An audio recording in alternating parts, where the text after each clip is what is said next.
Son, and the Holy Spirit. Amen. Our Father, أبانا الذي في السماوات يتقدس اسمك يأتي ملكوتك لتكن مشيئتك كما في السماء كذلك على الأرض. أعطنا خبزنا كفاف يومنا واغفر لنا خطايانا كما نغفر نحن لمن أساء إلينا ولا تدخلنا في التجارب لكن نجنا من الشرير. I also ask God's blessings upon all of you here present. Pray for your families. I pray for your health. And most importantly, I pray for your spiritual journey and growth with the Lord. I ask His blessings upon you in the name of the Father and of the Son and of the Holy Spirit. Amen. بالعربي موضوع الحلقة اليوم تفضلوا اسمه الاستمرار بالنمو الروحي.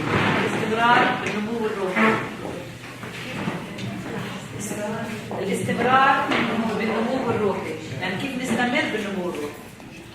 So thank you, Christina, for having me and also having this monthly gathering.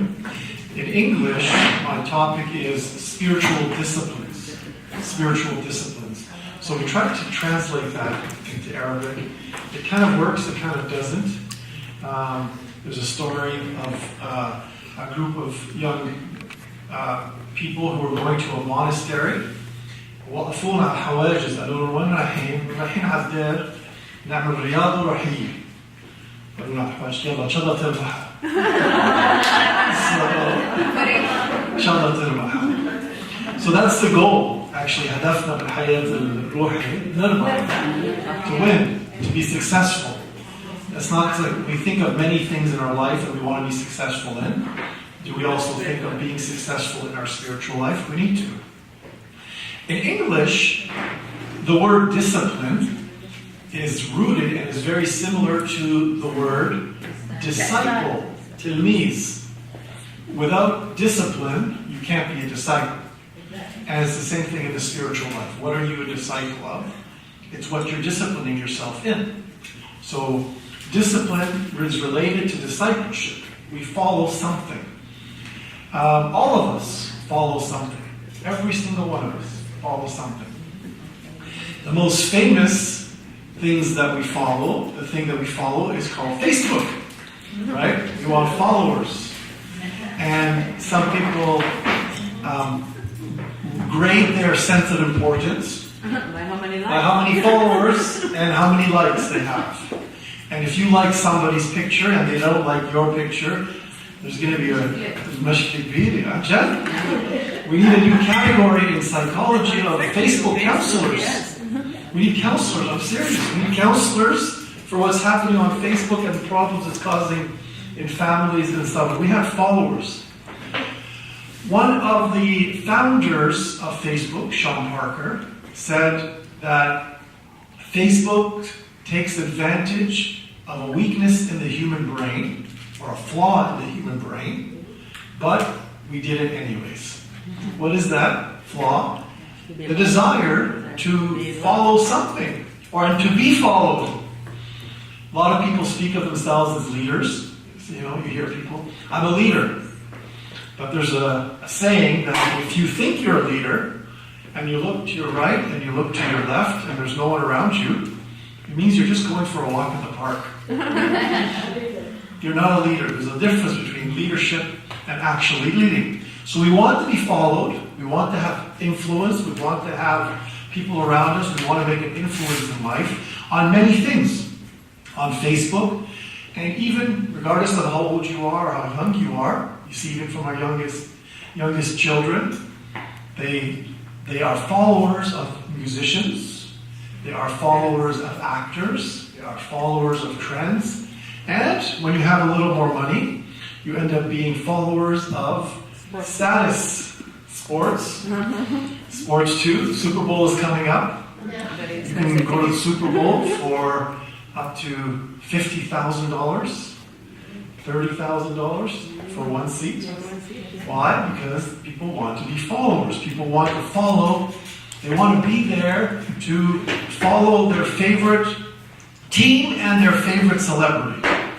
So what I hope today to focus on, part of this talk is me talking, but I also want you to speak as well. I want to focus on what we follow. and why we are following those and what we're following means to us. First of all, myself. It's really important to kind of share a little bit about myself. I can think of my life in high school. I followed some of the big bands, like The Who, if you've heard them, Pink Floyd. Those were the bands that I followed. And I made sure that my friends also liked those bands. And if anyone said something about them or their singers, there was going to be a problem. Also, when it came to fashion, I also wore certain brands. Okay? But now, after entering the seminary, after my perspective on life changed, Pink Floyd, The Who, they're not really that important.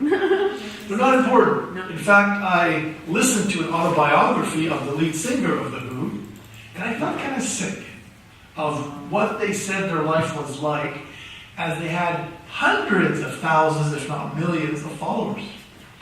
All of them were doing drugs before getting on stage. Women every night. They couldn't have good relationships with their wives or their children. None of them had functional relationships, and none of them had a functional life. But yet, hundreds of us are following them. And unfortunately, I work with a lot of young people, unfortunately they're following singers and musicians who are completely dysfunctional, videos that are completely harmful to their image and to the image of men and women. I spoke about this yesterday with our youth. Women see what's happening on the screen and it's normal, and they think that's what it takes to impress a man. And men see that and think that's what a woman should be like for them. And from a very young age, you want to scare you a little, although I don't like to scare anybody in talks. I was at a 3-day conference on addictions this week. The average age of the first viewing of pornography is in grade 4. That's where we are today. Grade 4. The average age. And what that means is actually scarier than the stat, which means that's the average. Which means that some are older and some are younger. But yet we follow without any kind of filter. I want to make this also remind you that if you have children, it's not wrong to put a filter on their phones. It's actually your responsibility.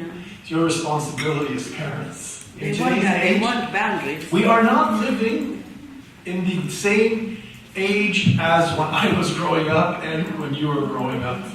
When I was growing up and even when you were growing up, my parents said, go walk to school, go do whatever you want, just don't die and come back home at night. That was go and live life. There was nothing. There was absolutely nothing I could do.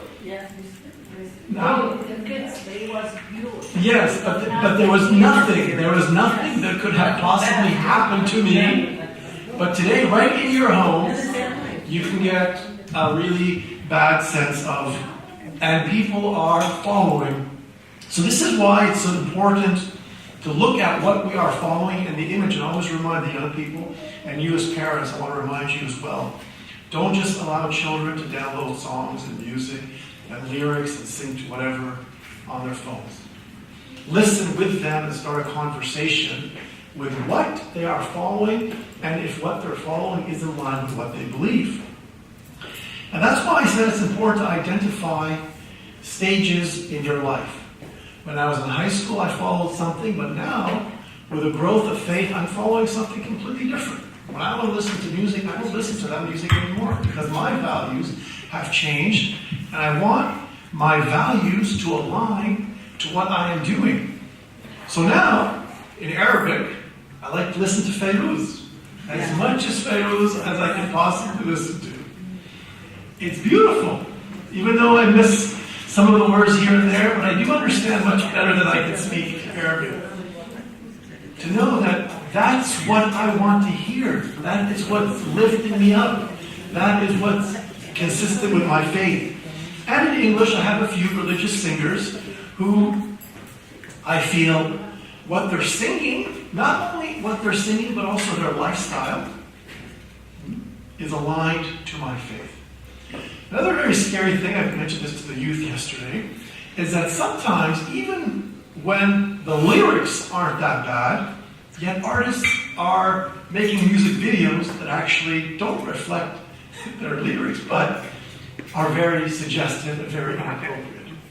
So we watch, we need to be alert. We are no longer in the age, we are no longer in a world where you can just let your children run free, and also yourselves to be aware what's going on. We're no longer in an age where nothing can happen to us, but we have to be alert without being paranoid of what we're doing, and when we were living a certain way of life, what we did, and today what we are doing and what we are living.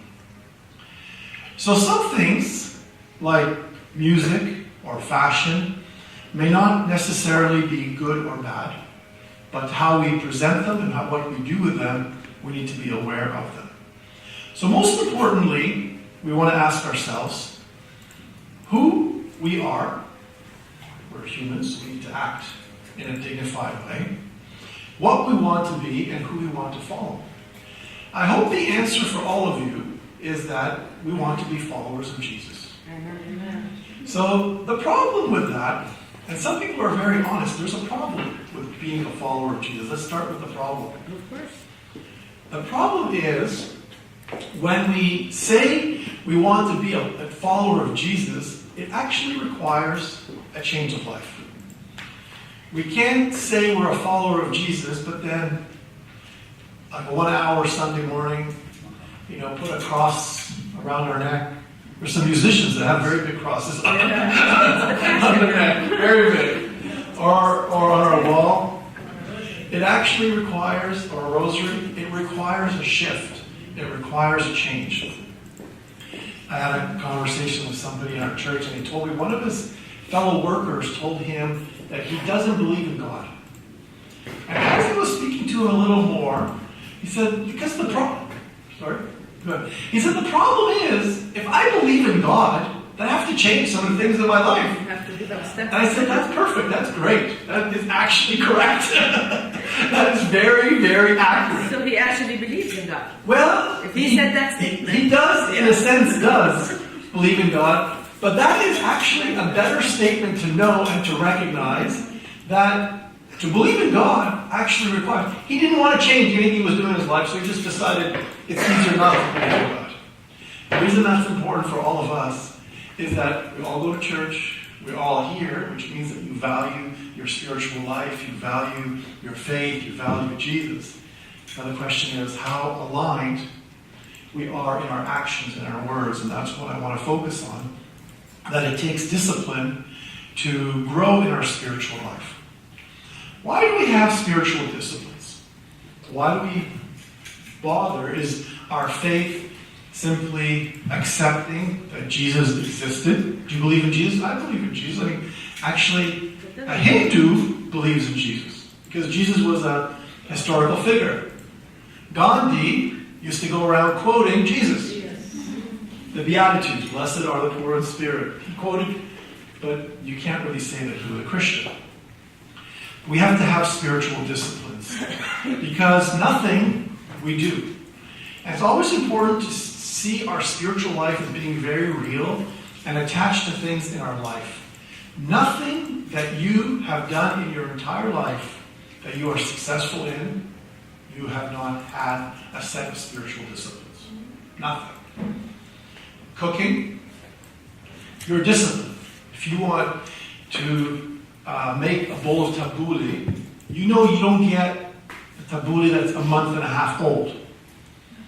There's a discipline. And you know that you want to cook it, you want to cut it in a specific way, and you can't have tabbouleh without parsley. There's a discipline. There's a recipe. And just like there are spiritual disciplines in cooking, there is a spiritual discipline being a husband or a wife. You can't be a husband and a wife and never see your husband or wife. There's a requirement. You can't be a father or mother and not have a sense of responsibility for your children. You're an athlete, you know, we're talking about sports. We have glorified sports to such an extent that people have said that the sports arenas of today are the cathedrals of our modern society. They are our cathedrals. People today criticize, ironically, the wealth of the cathedrals of Europe. But the people who built those cathedrals also built hospitals, they built schools, they built universities, they fed the poor, they did all of that stuff. Today, the cathedrals of today, which are the sports arenas, are there to eat, drink, and be entertained by athletes. And the money that goes into that industry, the money that goes into building those cathedrals, far exceed anything we've seen in society. So we see disciplines. We see people with great discipline all around us, and we know that we ourselves need to be disciplined to grow and to accomplish anything successful. Let me give you another example of why we need spiritual disciplines. A lot of people tell me, I've been a priest for 20 years now, thanks be to God. And one thing I hear very often is, Abuna, when I win the lottery, I'm going to donate. Until then, I got payments on my car, my house, my clothes, and everything else. Leave me alone. If you'll put it by, donate as much as you want, I don't care. But everybody says this. And guess what? I have met people in our parishes who have won lotteries. Guess what? No church. Okay? Now, what I wanted to say about winning the lottery is that everybody has a delusion or a dream that their life will be better by winning a lot of money. These are the scary stats of lotteries. Most people who win lotteries end up being just as poor, if not poorer, within a few years. Why?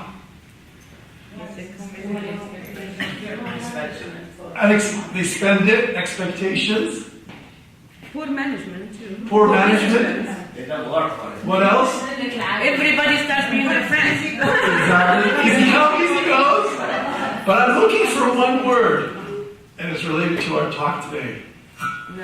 No discipline. No discipline. No discipline. Okay?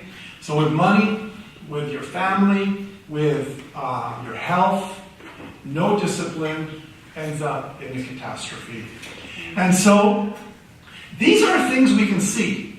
So for example, if somebody wins $1 million or 10 million or 50 million, you can see it. It's in the bank, you have numbers. And then when they lose it, you can see it. Zero. It was here, it was zero. It was plus, it was black, it was now it's red. And you hear celebrities who will go bankrupt.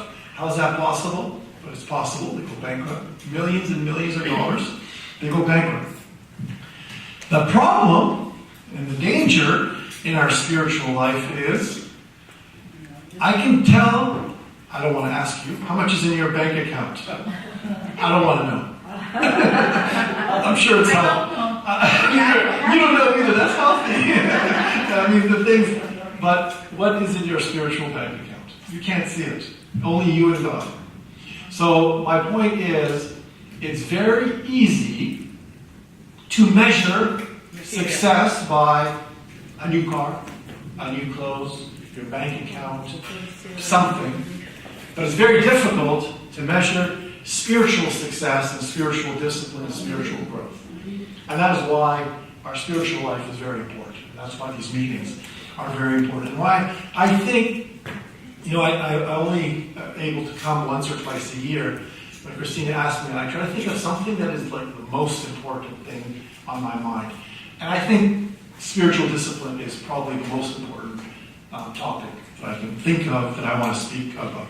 So that's a really important starting point to our discussion, is that, number one, we are followers of something, and we have disciplines in something, but to translate or to move that discipline of our daily life into our spiritual life, which is not visible, but actually is visible, which I will tell you about later on.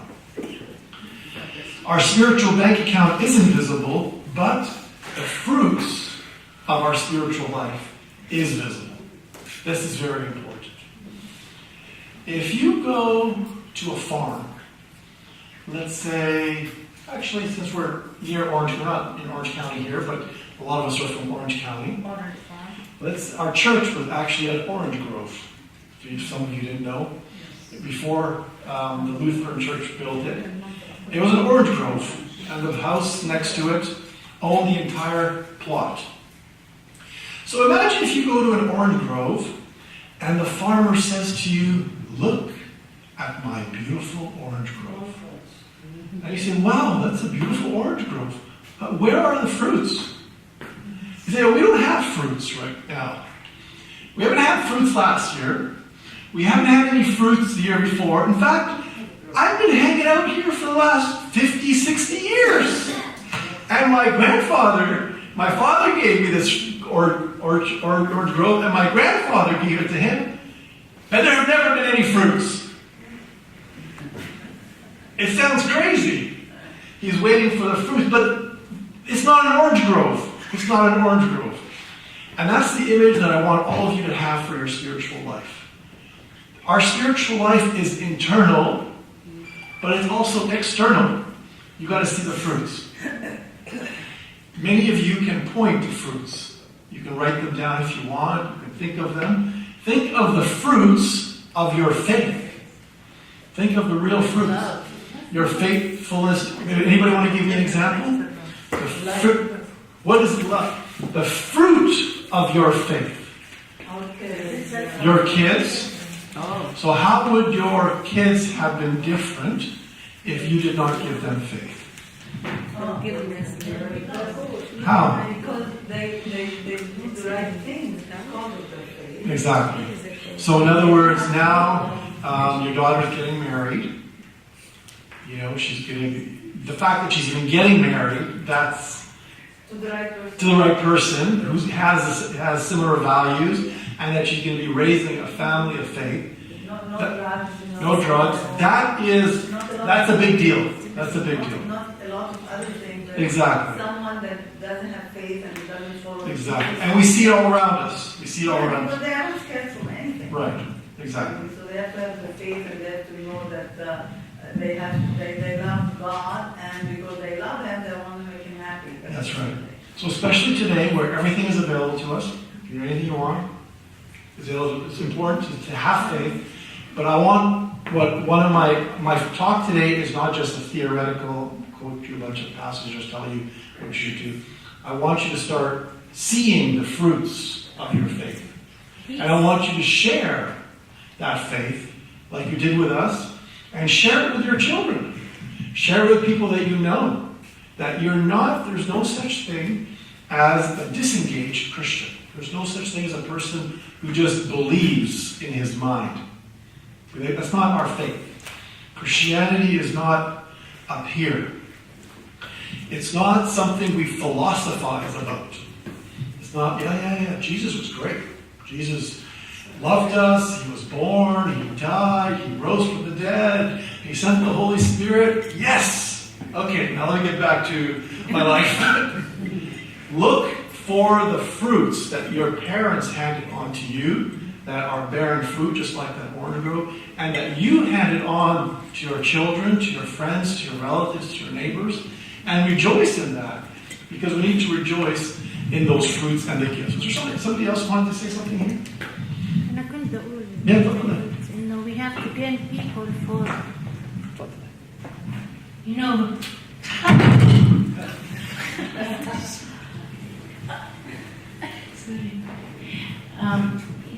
have to gain people for Christ, and not just our kids, and we have to let them see Jesus in us.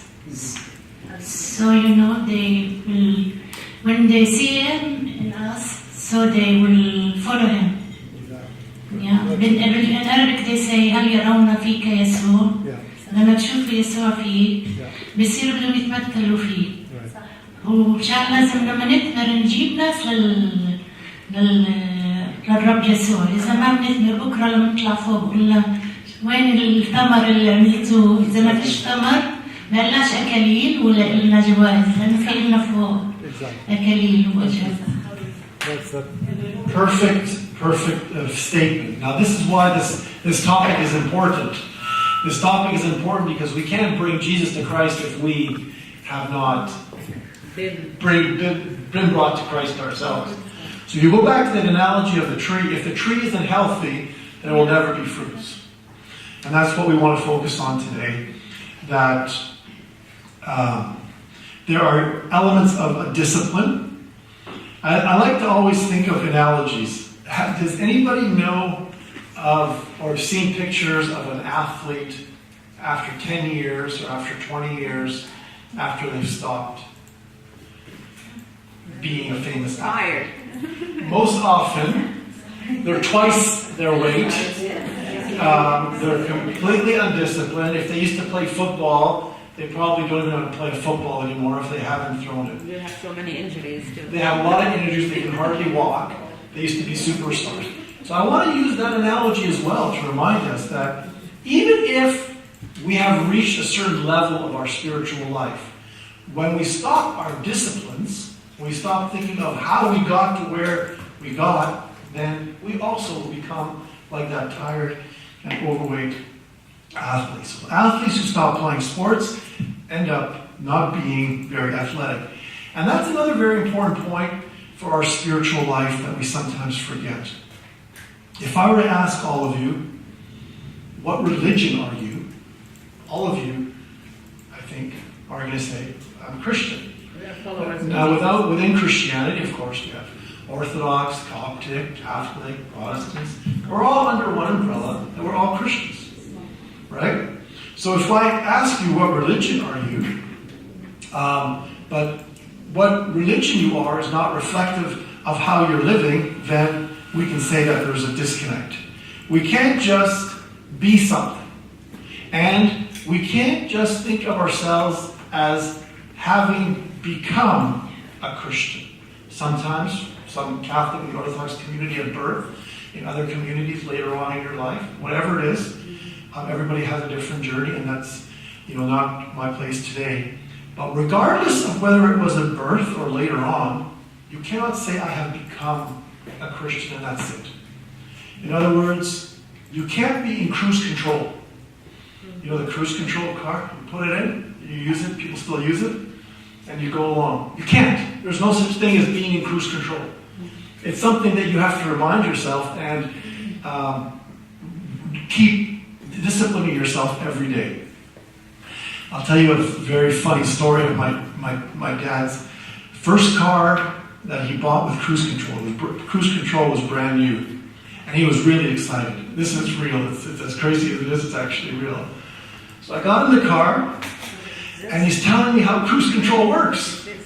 He goes, look, this car is amazing. It has cruise control. You press the button, and then you take your foot off the gas, and it still goes.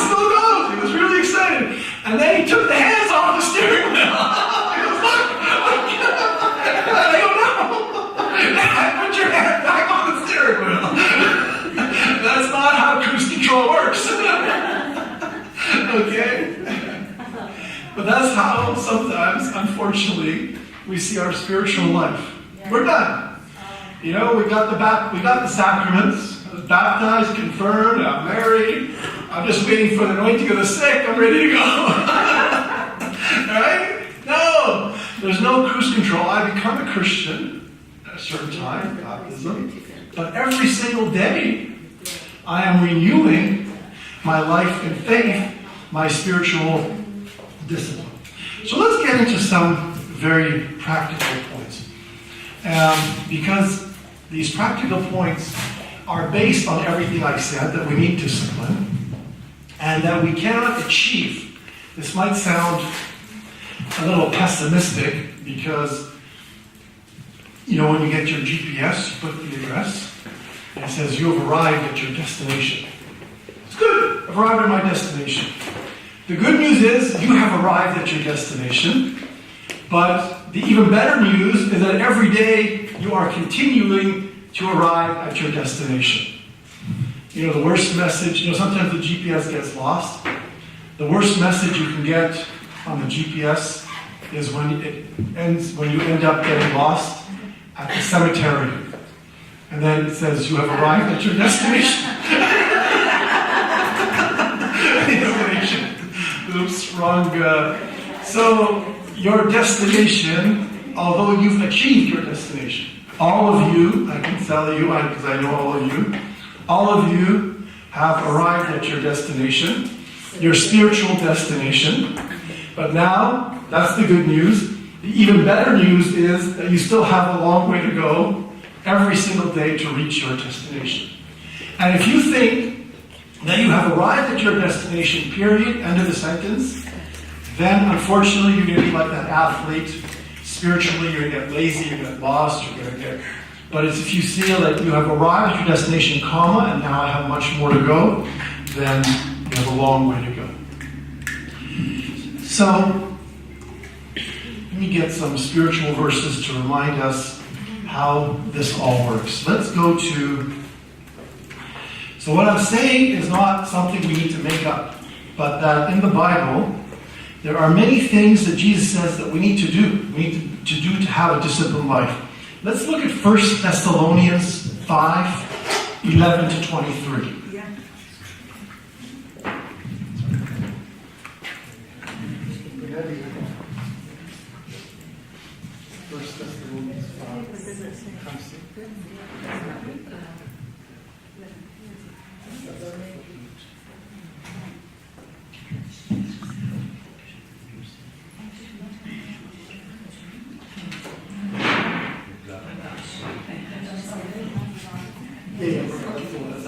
Okay, let's listen. So now, before now you read, I want you to listen to the things that St. Paul says are required. So an athlete requires to work on his hands, his legs, his back, his shoulders. St. Paul also gives us a list of what we need to do.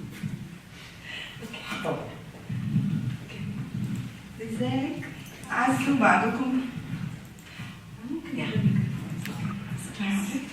لذلك عزوا بعضكم بعضا وشددوا أحدكم الآخر كما أنتم فاعلون على أننا نرجو منكم أيها الأخوة أن تميزوا أولئك الذين يجتهدون بينكم ويرونكم كما يريد الرب يعطينكم وأن تقدروهم تقديرا فائقا في المحبة من أجل عملهم عيشوا بسلام بعضكم مع بعض إلا أننا نناشدكم أيها الأخوة أن تعطوا الفوضويين وتشددوا فاقدي العزم وتساندوا الضعفاء وتعاملوا الجميع بطول البال حذارا أن يبادل أحدكم شرا غيره بشر مثله بل اسعوا دائما في الخير في معاملاتكم بعضكم لبعض وللآخرين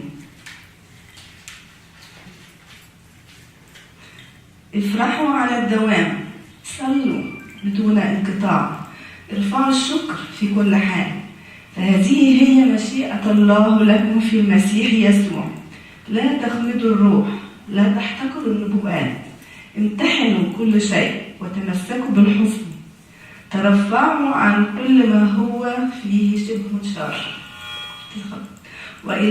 تحية ختامية وإله السلام نفسه يقدسكم إلى التمام ويحفظكم سالمين روحا ونفسا وجسدا لتكونوا بلا لوم عند عودة ربنا يسوع المسيح والمجد للمسيح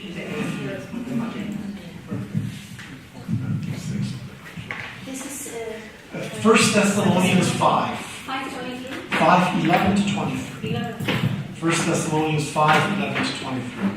I'm picking a few verses in the Bible just to give you a sense of that there are actual things that we need to do, and these are not suggestions. I always remind people, God gave the 10 commandments, not the 10 suggestions.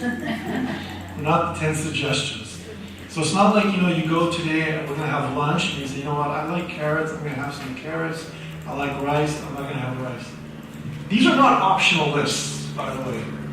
It's not like encourage one another and build up one another. No, that's a little too difficult. Let's get rid of that one. Be at peace among yourselves. No, not that one. Help the weak. No, I can't stand the weak. They're annoying. Be patient. My temperament is not for patience.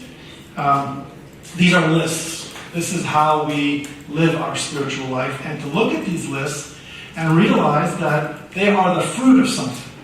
I want to give you one other list. Are we okay for time? One other list. And I give you just a sample. So when you read the Bible, you look at these lists and stop at them. And the point, we'll do an exercise at the end. Sometimes people say, oh, I've read the Bible 6 times, which is good. Better than somebody who doesn't even know where the Bible is. But that's not the point of our spiritual life. It's not to zip through it as fast as we can. Sometimes, if all you read one day is one verse of the Bible, that might be enough. If some verse is challenging you, and you need that verse, stop. Read, reflect, pray, and apply. Put it into practice. That's what a discipline is. So this is a long list where you can write it down, but go through it. Am I patient? Do I rejoice always? Am I praying constantly? This is an important one, which I will get to in a second.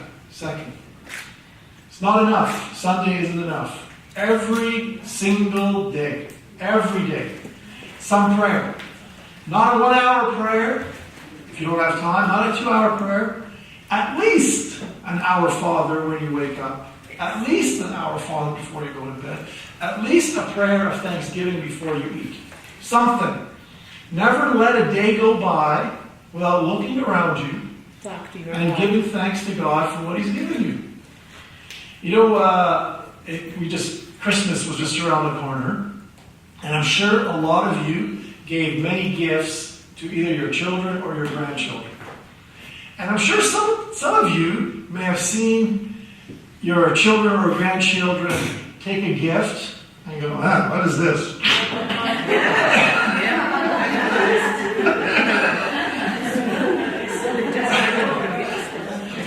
We used to give out gifts from the dollar store, $1 out, whatever, and half the gifts were broken. And I spent an hour cleaning up after church all the broken gifts. End of that project.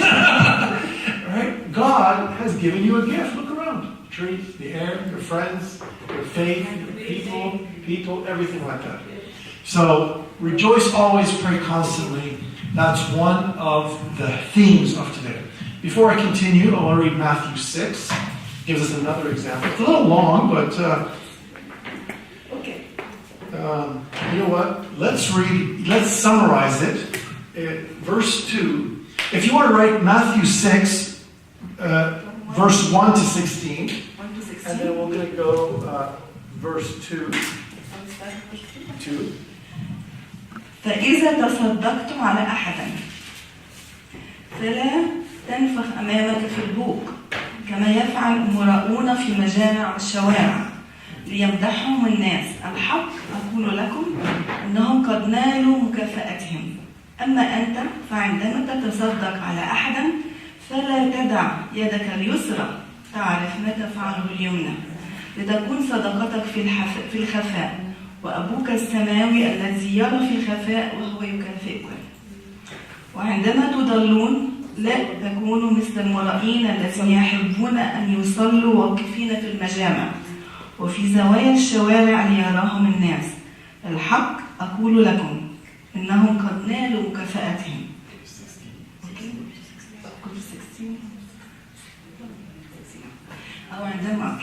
وعندما تصومون لا تكونوا عابسي الوجوه كما يفعل المراؤون الذين يقطبون وجوههم لكي يظهروا للناس صائمين. الحق أقول لكم إنهم قد نالوا مكافأتهم. أما أنت فعندما تصوم فاغسل وجهك وعطر رأسك لكي لا تظهر للناس صائما بل لأبيك الذي في الخفاء أبوك الذي يرى في الخفاء هو يكافئك. Perfect. So this is a bigger section. What are the three sections, three things you need to do? Discipline. What are the three parts? I don't know in Arabic. Alms. Pray. Alms first. When you give alms, help the needy, help the poor. Pray and fasting. Spiritual discipline. Once again, not suggestions. Everyone needs to be involved in these spiritual disciplines. Prayer, alms, and fasting. Now, I want to summarize, because sometimes the reason it's really important to have something like a catechism, some of you may have seen this, catechism of the Catholic Church, or if you belong to a different church, it's good to have a summary of what you believe. The catechism for us is a summary that goes through the creed. The reason these are important is because maybe some of you, if all of us have experienced it. We read the Bible, we get a little confused. Right? We read a section, it's like, okay, what am I supposed to do? You read another section, it's a little confused. Catechism summarizes them for us. So I want to give a brief summary of what I have been saying. These are what I consider the four disciplines of our spiritual life. The four things we need to focus on. So prayer, almsgiving, and fasting, they can kind of go together in that section. But number one, prayer. Number one, prayer. And you may have had a separate talk on prayer, and I actually have a card here for all of you called the prayer process. Maybe we can hand this out maybe after. That's fine, so we don't get distracted. So I don't want to get too much in prayer, but number one, I want to focus on the fact that prayer is thanksgiving to God. First level of prayer. Thanking God. Secondly, is putting yourself in God's presence. And then also sharing with God your joys and needs. Sometimes people come up to me and they say, Father, I've been praying so much today. I've been praying so much this week because something wrong has been happening in their life. That is a part of prayer, but that's not all of prayer. You know the story of the taxi driver and the priest who went to heaven. And the taxi driver was in front of the priest, and God opened the door. He says, welcome. We have a place for you. It's a 45-room mansion. You got 65 assistants. You have 350 angels. You're right next to God's house. Anything you need, we're there for you. The priest was so happy. He was going in, and what are we going to get? And God says, you know, we have a place for you. It's about 6 kilometers from heaven. Here's a bucket if you need water. You can take the bus if you want to come to God's house. It takes a while. It doesn't run very often, once a day. And sometimes you have to walk back home. He says, wait a minute. I've been serving God all my life. What did this taxi driver do? He said, Father, it's very simple. Very simple. Every time somebody got in the car with a taxi driver, they prayed the whole way. And every time somebody went to your church, all they did was sleep. So, we want to pray, but we don't want to pray like the people in the church, not the ones you, but the people in the church who are falling asleep as everything is going on.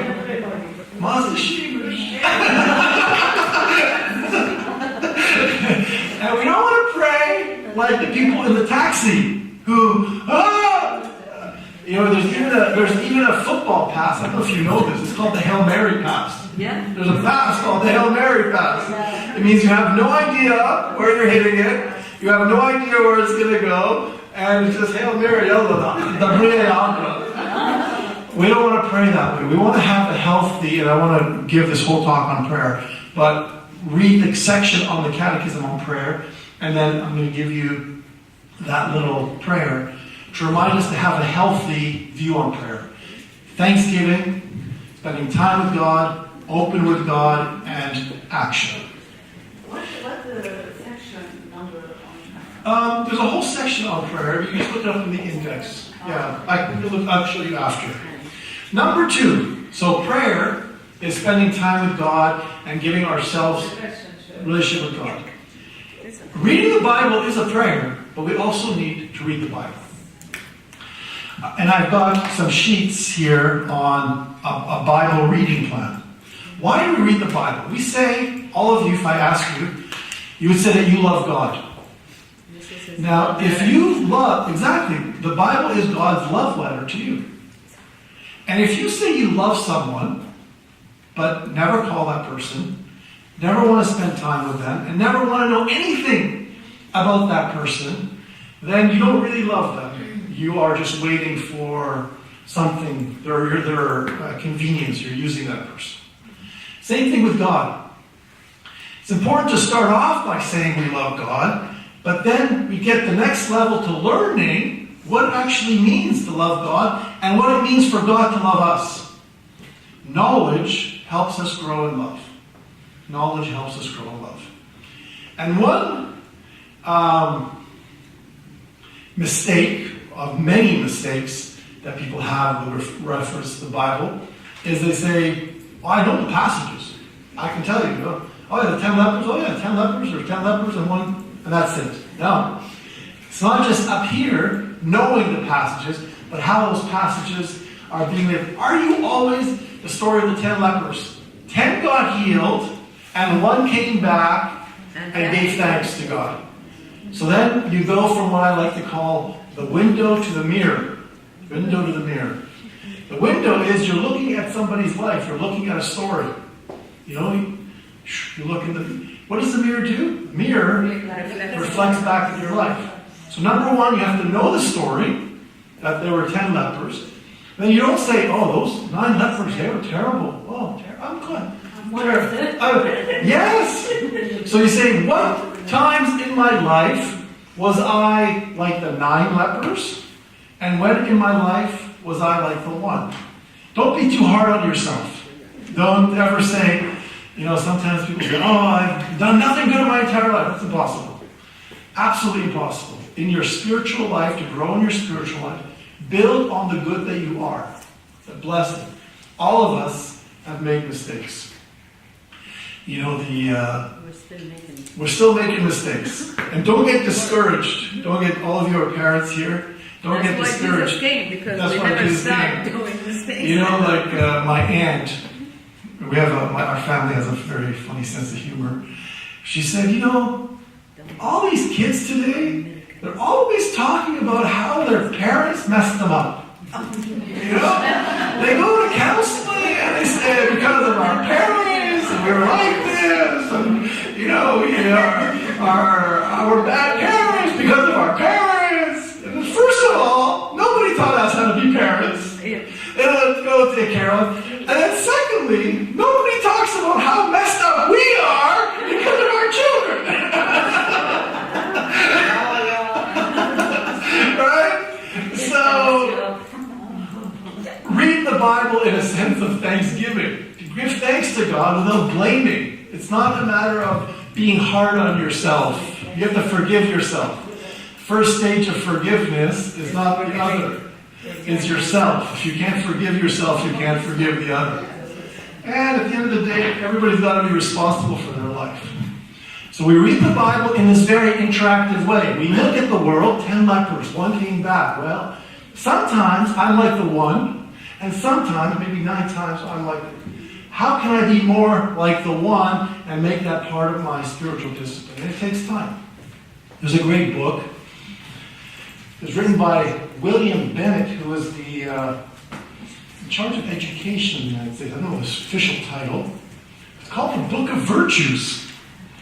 And what he emphasized in this book, these are all stories from poems, from fables, from books, of just little short examples of virtues.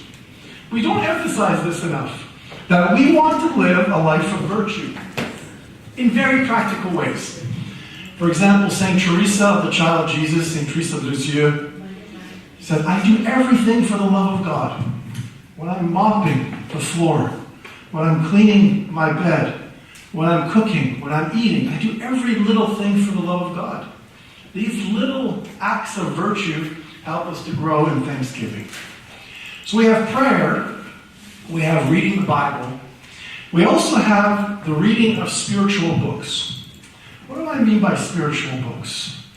You know, some of you have subscribed to magazines, maybe Cosmopolitan, fashion magazines, whatever it is. Those are teaching us about the life of people that we can never be like. There was a time, actually I was working out, and I'm glad I didn't say it because you got to be careful now what you say to people. There was this girl, she's looking at one of these magazines, whatever they were, Glamour or whatever it is. She's turning the pages and looking at a model after a model.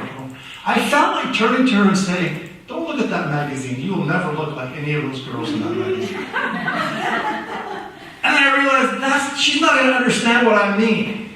But what I would mean by that is that those girls, those women, don't even look like that themselves. They're so airbrushed, they're so fabricated, and you see the programs now where you can make a person skinnier, fix their eyes, eyebrows, the whole thing.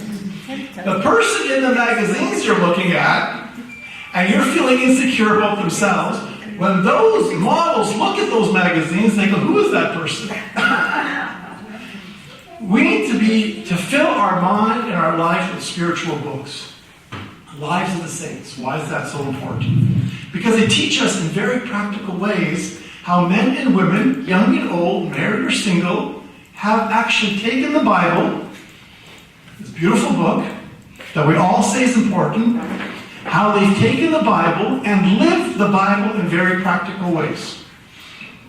And, secondly, of many, just focus on two, is that the Bible was written 2,000 years ago. There are things in the Bible that we don't deal with today, some political, Romans, and all these powers. And there are things in today's world that they never dealt with at the time of the Bible. So we have to read reflections of authors who've taken the Bible and try to put those spiritual principles of the Bible in very practical steps for us. You know, there's a very famous one called Jesus Calling. You know, it's one of the mega big sellers. But books, very simple books by authors of all sorts of traditions, Catholic, Protestant, Orthodox. For example, Matthew Kelly, Resisting Happiness. You cannot be, St. Francis said this in one of his homilies, you can't be an upset Christian. You can't be a sour-faced Christian. It doesn't work. Happiness is part of the spiritual life. Happiness is a Christian virtue. Another one by Matthew Kelly, The Biggest Lie in Christianity. The biggest lie in Christianity is that personal holiness is impossible. In other words, we look at some people, we look at the life of Jesus, the apostles, and say, oh, that's for them. We look at Mother Teresa, we look at St. Teresa, we look at all these saints, we say, oh, that's for them. No. Holiness is for you, for your children, for your parents, for your friends. Everyone needs to live a life of holiness. And these books give us very practical steps to live that in our daily life. I mentioned the Catechism of the Catholic Church. You might ask a question like, well, how do I pray? Well, guess what? There's a book about how to pray. There's a section of the Catechism on how to pray. So think of all these different steps that I mentioned and see them like four wheels on a car. You can have an excellent car. You can have the most expensive car in the world. But if it doesn't have four wheels, if it only has three wheels, you need the four wheels. You need to pray. You need to read the Bible. You need to read spiritual books. And then, some of you may have said this before, you need to be living your faith. Living your faith in practical ways. We are living Bible. We are the living Bible. There's another saying that you are the only Bible people will ever read. You are the only Bible people will ever read. Okay? So living your faith and sharing your faith in very practical ways. And that's why, for all those who attack Christianity and all those who attack the church and everything like that, specifically, and this is not just because I'm a Catholic priest, but specifically, most universities, most schools, most hospitals were established by Catholics.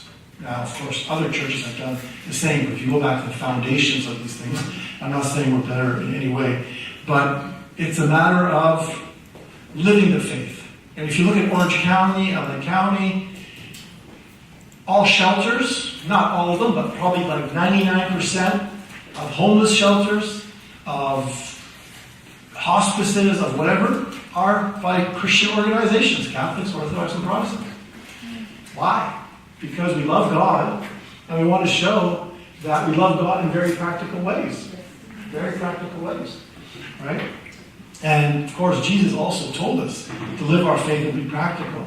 I was hungry, and you gave me food. I was thirsty, and you gave me to drink. I was naked, and you clothed me. I was in prison, and you visited me. A priest, friend of mine who comes visits our church once in a while, he is appointed by the Diocese of Orange. He's a full-time prison chaplain. And the prisons don't pay his salary, the diocese pays his salary.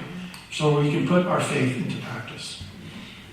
Okay, so those are the 4 disciplines of our spiritual life: prayer, reading the Bible, reading spiritual books, and living our faith. And we can see them like those 4 wheels of a car. Now, in closing, I always do this, I always talk too much. But I'm going to let you eat. But I do want to give you some purposes of these disciplines. You do not go to church to impress God. You do not do these disciplines to impress God. And one of the biggest, well, there are many factors, but one of the biggest factors of people losing their faith is when something bad happens in their life. Sometimes a death. That is a very big factor. People, what's the first thing? God, I've been so good all my life. I've gone to church. I've helped the church. I've been in charge of the plumbing at that church. And now you do this to me? Right? That is very common. So we do not do these things to, one day we can show God this is what we did. We do this so we can grow in our love for God. So the 4 purposes of our disciplines is when we pray, read the Bible, or read spiritual books, or live our faith, we slow down to set aside the noise. There's a lot of noise. And now with our phones, there's even more noise. There's a lot of noise in the world. There are a lot of messages. We are bombarded with advertisements and slogans and everything like that. And some of those are good. But we need to set all of them aside to make sure that our priority in life is God. Set aside the noise. Set aside all the noise. Everything that others think is important in your life. Like you need to buy a new sweater to be important. And if you don't buy this $500 sweater, you're not as important as the other person. That's noise. And guess what? We buy the noise. Because we get anxious. We buy the noise. We need to set aside the noise. Secondly, we need to listen to God. 1 Kings. Okay? There's a funny saying that when you speak to God, people say you're praying. But if you say that God is speaking to you, people say you're crazy. Oh, yeah. But no, God is speaking to you. But you cannot hear God's voice if there is noise in your life. That's really important. If we're running from thing to thing to thing to thing to thing to thing, there's so much anxiety in our heart that we can't listen to what God is saying. God does speak to us. This is also a misconception. People don't realize. People have never heard this sometimes. But He doesn't. He cannot speak to us in our heart, not over a loudspeaker. Oh, but He speaks to us, and you know the voice of God. 1 Kings 19:11-12. فقال له اخرج وقف على الجبل أمامي لأني مزمع أن أعبر. ثم هب ريح عاتبة شقت الجبال وحطمت الصخور، ولكن الرب لم يكن في الريح. ثم حدثت زلزلة لم يكن الرب في الزلزلة، وبعد الزلزلة اجتازت به نارا ولم يكن الرب في النار. وبعد النار رف في مسامع إيليا صوت منخفض هامس. That's it. You want to read the last one again? Last verse again? Like so على آخر جملة 12. وبعد الزلزلة اجتازت به النار ولم يكن الرب في النار وبعد النار رف في مسامع إيليا صوت منخفض هامس. So, where's God's voice? Where do we hear it? In the calm, in the silence, the damir. You can't hear. If you listen to damir. If something like you always listen to something bothering you, you will hear. But إذا في صوت أقوى. We need to put aside the sound. You're right. It's the conscience. That's how God speaks. بالدمير. بيحكي معنا الله مش اسمه بالضمير لما يكون مثلا شيء مزعجنا دايما بضل يذكرنا يعني ضمير بضل شغال. That's a very important point. Let's not consecutive damir now because there's too much going on. There's too much noise. The noise of sports. Kids are okay. They're a blessing from God. People always tell me, do kids bother you? Kids never bother me in church. Never. If I hear a kid yell, it doesn't bother me at all. What bothers me in church is adults are talking. That bothers me. Adults walking in and out. That bothers me. But kids never. I think that's like the voice of God. It's like a bird. If a bird flew in your church, would that bother you? No. Kids don't bother me. Okay? But the noise of our daily life, that we get in the car, we turn on the radio. We get in the house, we turn on the TV. We sit around the daily dinner table, everybody's sitting with their phones, watching TV and listening to music. I mean, there's something wrong. My brothers and sisters, if there's one thing, forget everything I tell you. Turn off your phones when you sit at the table. Turn off your TVs when you sit at the table. If you do not have half an hour of silence with your family, you might as well, hate to say it, not have a family. Okay? We are living in a delusional age where we're not, you go to restaurants, an iPad is not a babysitter for your kids. Hug them, hold them, crush them, squeeze them, if that's what it takes. It's not a babysitter. You know, it's good to let them play once in a while, but when they're playing for 4 hours or 5 hours and they're not even 6 years old, there's something wrong. And actually, that's another talk. I have a lot of material on that. It's actually affecting their brains too. Kids don't know now what it means to look at each other. Eye contact, facial expression. 70% of our communication is nonverbal. Do you know that? 70%. Husband and wife sitting next to each other. They love each other. They're just sitting there. That's nonverbal. So to listen to God, and God will speak to you in your conscience, the damir, and in different ways in your life. God will give you an answer. God will give you an answer. Okay? And then, when we have silence, we have courage to decide and follow God. So we take it from God saying something to us actually doing something. There's a riddle. There are 3 birds that are sitting on the side of a lake. Everybody got it? 3 birds sitting at the side of the lake. One bird decided to fly. How many birds are left? 2? None. None. He's just decided. Thank you. Exactly. So we have the 3 possibilities. One is 2, one is 3, but Jackie and us said 3. You know why? Because he just decided. They haven't done anything. It's the same thing in our faith. It'd be good for me to pray more. As soon as I finish watching this program. It'll be good. I just got to post a few things on Facebook. It'd be good to go to church, but you know what? Today I got to clean the house. Okay? We're going to stop deciding. Got to fly. have the courage to decide and follow God. And then what these things do, prayer, reading the Bible, spiritual books, and living our faith, what they help us do is to have strength to persevere. One final analogy. Imagine if you are canoeing down the river. It's actually difficult canoeing a river because you have waves.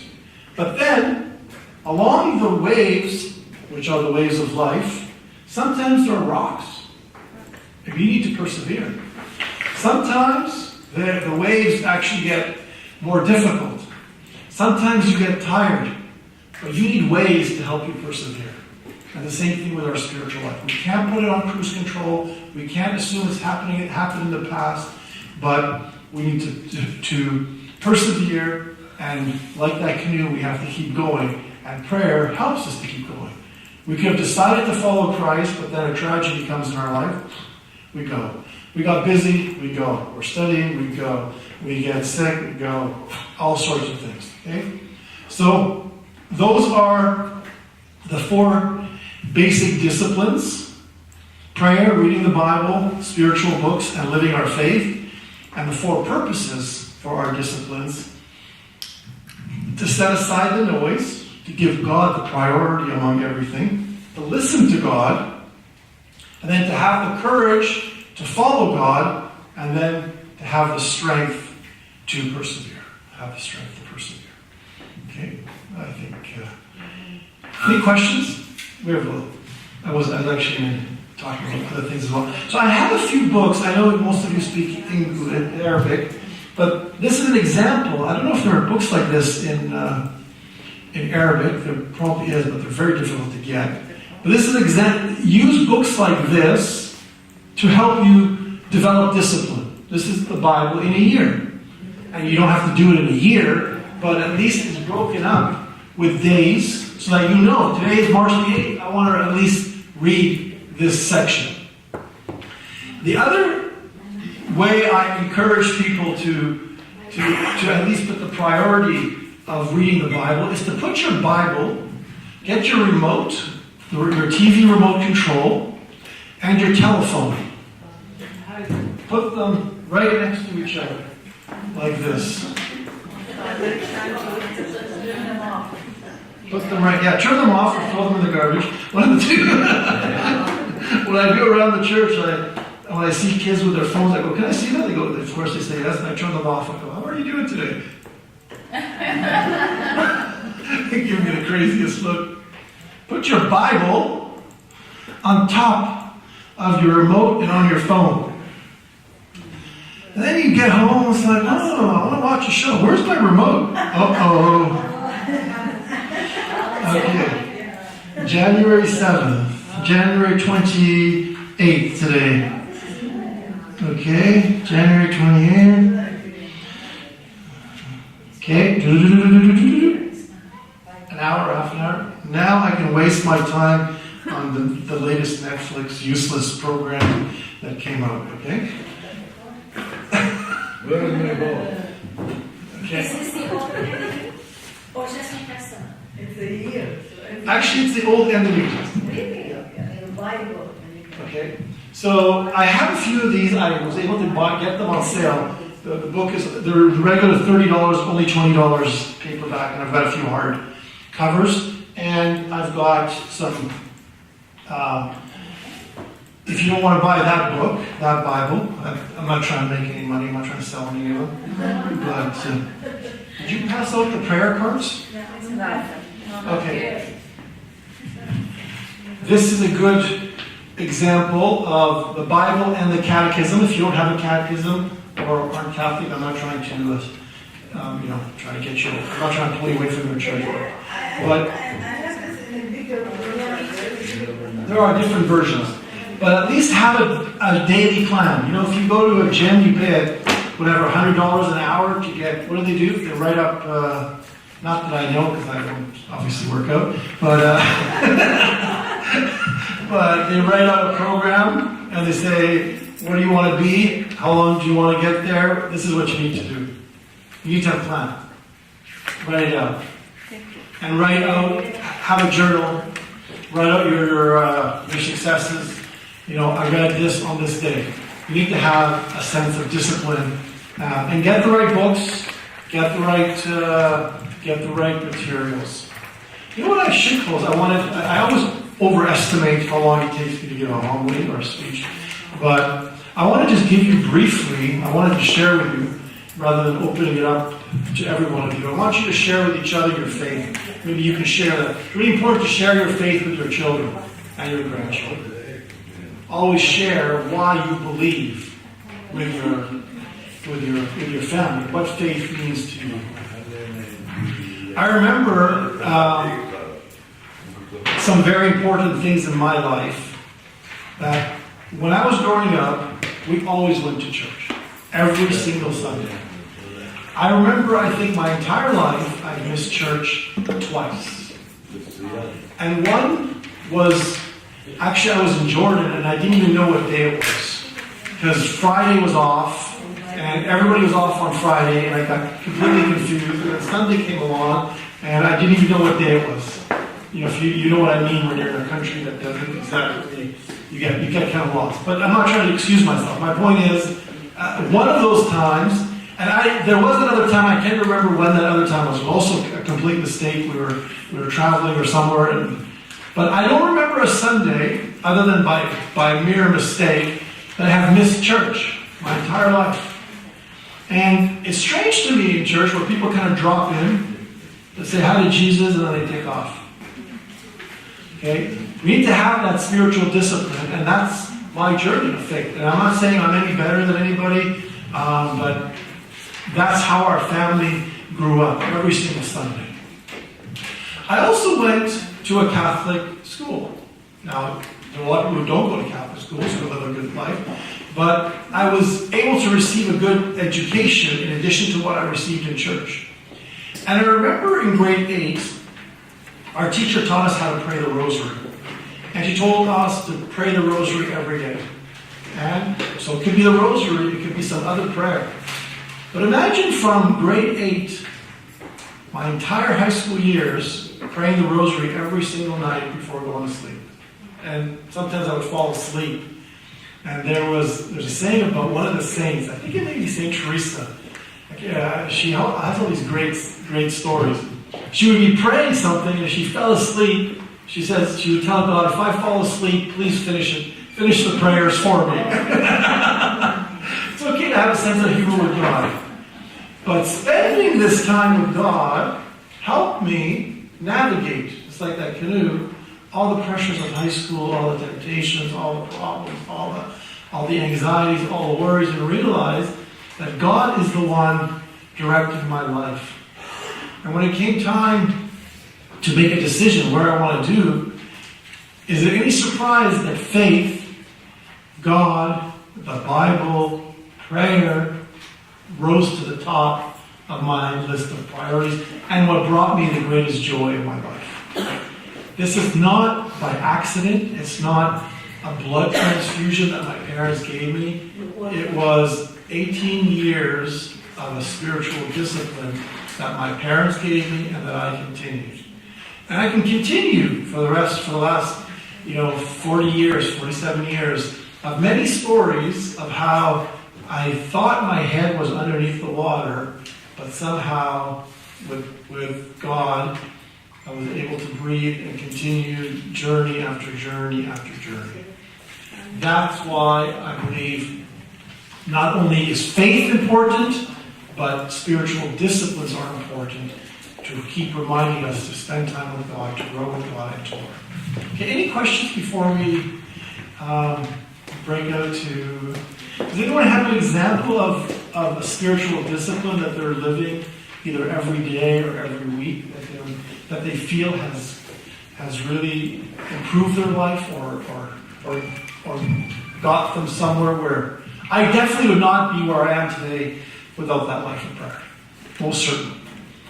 And we have to get out of our head. I joke around with all of our Middle Eastern community, including myself. We sometimes feel we don't need to pray because I'm from southern Lebanon, and Jesus went to Tyre. Like he was.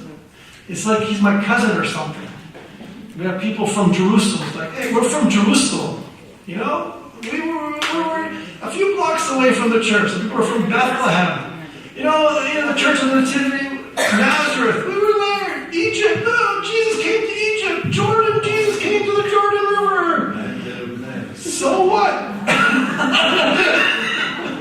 How did they give you? We have a pasta. Exactly. But we have this. Don't we have this mindset? We have it. It's like, hey, we got it made. When we get to heaven, we go, hey, I'm from Bethlehem. He's like, Bethlehem. Where's Bethlehem? I was born there. You know, Southern Lebanon. Paul was in Damascus. Who cares? If we should care, though, that we have this privilege of being from areas where Jesus walked, but we shouldn't take that for granted and say, okay, we're made in the shade, we're ready to go. No, that should give us an honor to live our faith and to seek it every day. Any examples of somebody may have just for 5 minutes? I decided every year I'll promise God something that I would do, and the first time I promised that not to worry, just surrender to Him. I used to worry 24 hours. By the end of the year, I really just learned how to say, you got it. So my worry went down to a really minimum by promising God. I would recite a verse from the Bible. With God there is no fear, with fear there is no God. Every time I feel there is worry. And I keep repeating it, and then I forget to worry. So I just have to repeat it again. So I want to say something about that. Number one, it's important to identify your request. So we're not having the approach that we were just asking for God. That's not. We're putting ourselves. But God wants to know what we're feeling and what we want. And when we put that before Him, it becomes visible, and that becomes our prayer intention. And God will help you overcome it. God will help you overcome it. Like, you know, sometimes you feel like really, you are so close to God and you love Him and you pray for Him. The next day, it's like, you're very cold, like, I don't want to pray today. Is it normal? Yes. Very good. Thank you so much. So many saints, St. John of the Cross for one, all the saints call this dryness, spiritual dryness. It's okay, yeah. And no, it's fine because you know what some of the saints have described as that is that when you want your child to do something, you give them a candy, and that spiritual joy sometimes is like that candy. But you don't keep giving your child the candy all the time. The child must learn to be mature and do something despite the feeling of joy of doing it. Sometimes, the point here is that sometimes there's dryness. Sometimes you feel God is away. So this is where, going back once again to the Bible, there's a beautiful psalm, Mazmor 22. The first part of the psalm is, my God, why have you forsaken me? Psalm 22. Right? And that is the psalm that Jesus prayed from the cross. You want to look it up? We'll just read Psalm. Do you have it in your Bible? Does somebody have a verse? What happens to the Bible? Psalm 22. That is the psalm that Jesus prayed. Jesus did not say it as a psalm, a hymn, mazmor of discouragement. Rather, he said it as a prayer of hope. So it's really important. The Psalms teach us. Psalm 22. Well, that's verse 1. My God, why have you forsaken me? Now we want to move to verse 3 and the rest of it in Arabic. You have it in English or in Arabic? Arabic. Yes, please, in Arabic. I don't know if it's the same. Doesn't matter. Most translations are okay. 3. You found it? Okay, Okay, start with 1 and 2, and then go to 3 and 4. Listen. Sorry, 1 second. Listen very carefully, because the Psalms are about being honest with God. So, if you are not feeling the excitement, tell God, I love you, but I'm not feeling... So you have to present your honesty to God.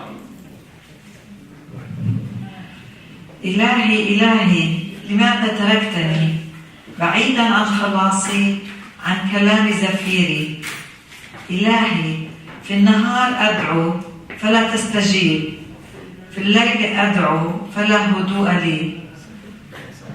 So that is our honesty with God. Now God, when we are silent and listen to God, God responds. The rest of the song is God's response. But عليك اتكل آباؤنا اتكلوا فنجيتهم إليك صرخوا فنجوا عليك اتكلوا فلم يخزوا. okay. And it goes on, the rest of the song goes like that. Why is that important?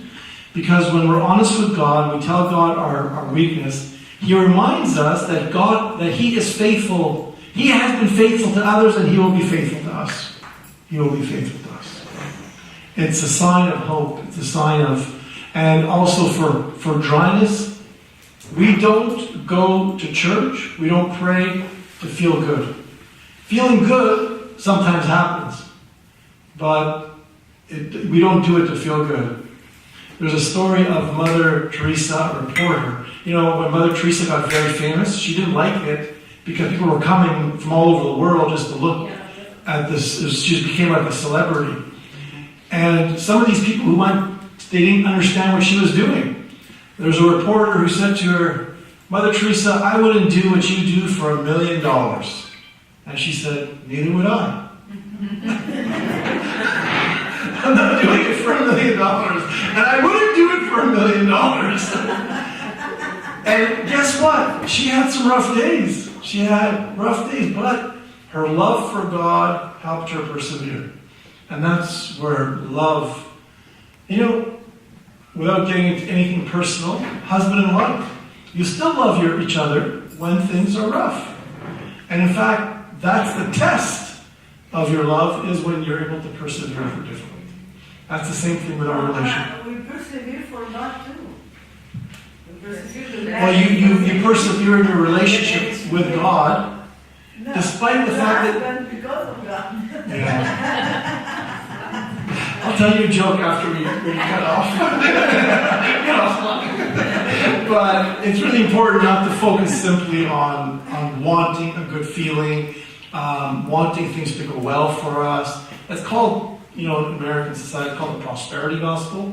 Is that, things will go well for you if you just believe.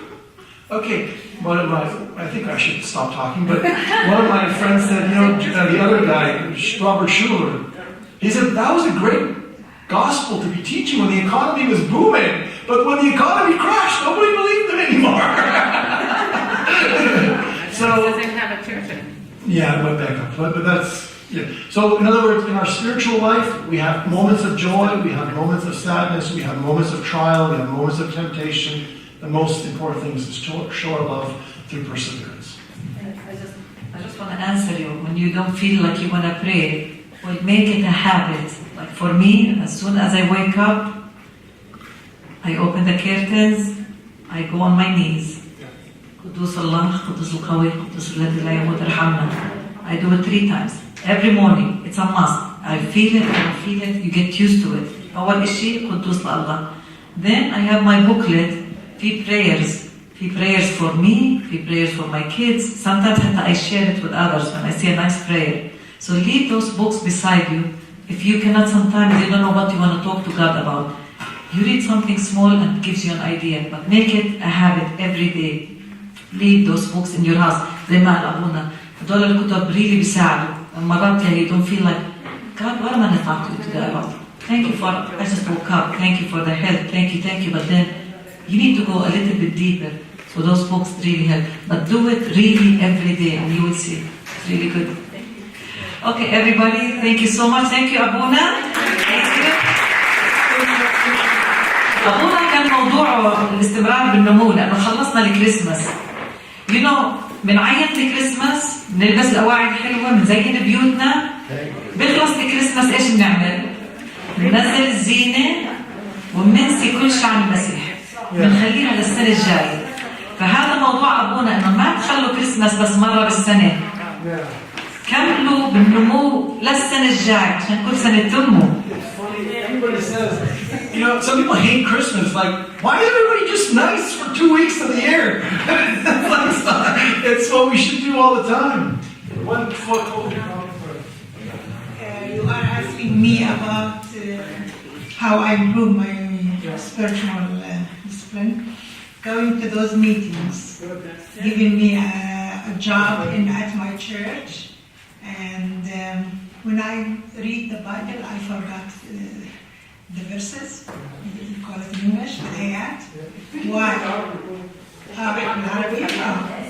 الآيات أنا بتذكر بمسك الإنجيل مثلا بقرأ بلشت بيوحنا مثلا بعد فترة لما أرجع بكون ناسي شو قرأت. كيف يعني قدر ساعدني إنه. Sometimes we can stop and reflect on what we read. Other times we can write. I think it's important to write verses that stand out and then even to memorize. So these are just some sample questions that I put, but try to verbalize your spiritual life. Try to write things down, to journal what's going. Your name. The reason I put your name is for you, it's not for me. To make it real. This is me. This is my journey. What are your priorities for today? You know, write them down. I have breakfast. I've got to do the groceries. I've got to do this. I've got to do that. But then what are you doing to achieve them? This is what I want for you to focus on. What you set as priorities, you have to do something to achieve them. The month and your life. So you have short-term and long-term goals.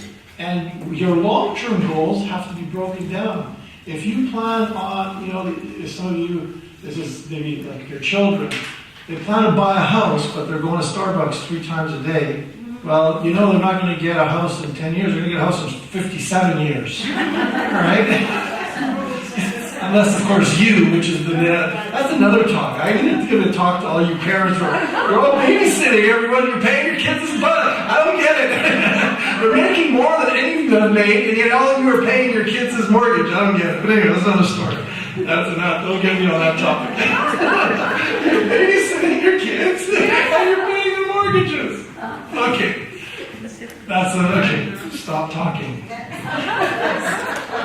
Going down to the bottom. So I like to, as I think of things very practically. What you do to prepare tabbouleh or kibbeh or whatever, you have requirements. There are requirements of your spiritual life. What spiritual goals do you have in your life? Write it down.